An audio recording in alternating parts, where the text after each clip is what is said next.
家好，今日我哋介紹嘅桌遊係奇樂同行，一款桌遊係專為特殊教育需要兒童同埋家長而設計嘅親子桌遊。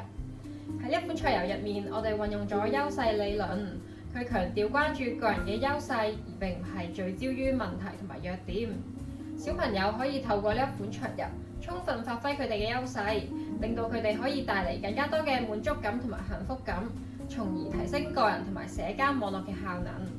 好啦，就我哋依家一齊啟學，探索呢一款充滿愛同歡笑嘅桌遊啦！好啦，就等我哋依家嚟介紹一下遊戲嘅組件先。首先係4種唔同顏色嘅骰仔，每隻色有4粒。我哋有一沓嘅行動卡牌，一共有6款。跟住係20張嘅任務卡牌。喺優勢理論入面會有5個領域。第一係內在技能同埋智慧，佢代表小朋友喺面對困難時可以提升嘅技能。第二，成功要素，代表小朋友喺追求成功嗰陣所需嘅行為同埋情緒。第三，環境同埋家庭互動，佢代表小朋友喺成長中可以從環境嘅幫助同埋家庭中獲得嘅支援。第四，個人特質，佢代表小朋友喺特定嘅情景中展現嘅個人特質。第五，解決問題嘅動力，佢代表小朋友喺解決問題嗰陣所需要嘅內在動力。而每一張嘅任務卡牌入面都有4個領域，同埋作為道具嘅筆，一陣間會詳細解釋點樣用嘅。同埋作為遊戲嘅色盤，亦即係我哋嘅盒底。首先，每位玩家要揀一款自己顏色嘅色仔。跟住我哋可以將行動卡牌洗勻，然之後每位玩家派發4張嘅行動卡牌，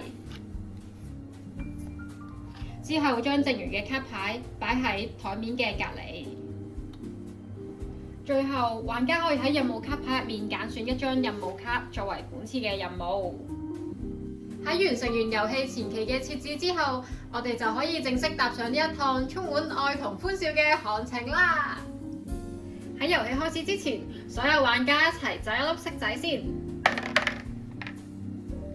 由最細嘅玩家開始，順時針方向。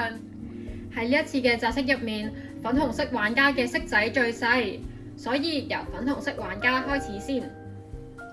喺決定好方向之後，我哋一齊數1、2、3。所有玩家將骰仔掉晒喺骰盤入面，跟住我哋就可以睇下任務卡上面所展示嘅任務。而任務卡上面所展示嘅情景係小朋友因為遊戲規則嘅理解唔同而感到唔公平。我所代表嘅骰仔係粉紅色嘅，佢所代表嘅係內在技能同埋智慧。咁即係代表我喺面對呢個困難時可以提升嘅技能有彈性啦、有耐性、寬容同埋友善。而我喺遊戲入面所需要嘅骰仔係一粒2點數嘅骰仔、一粒4點數嘅骰仔、一粒5點數嘅骰仔同埋一粒6點數嘅骰仔。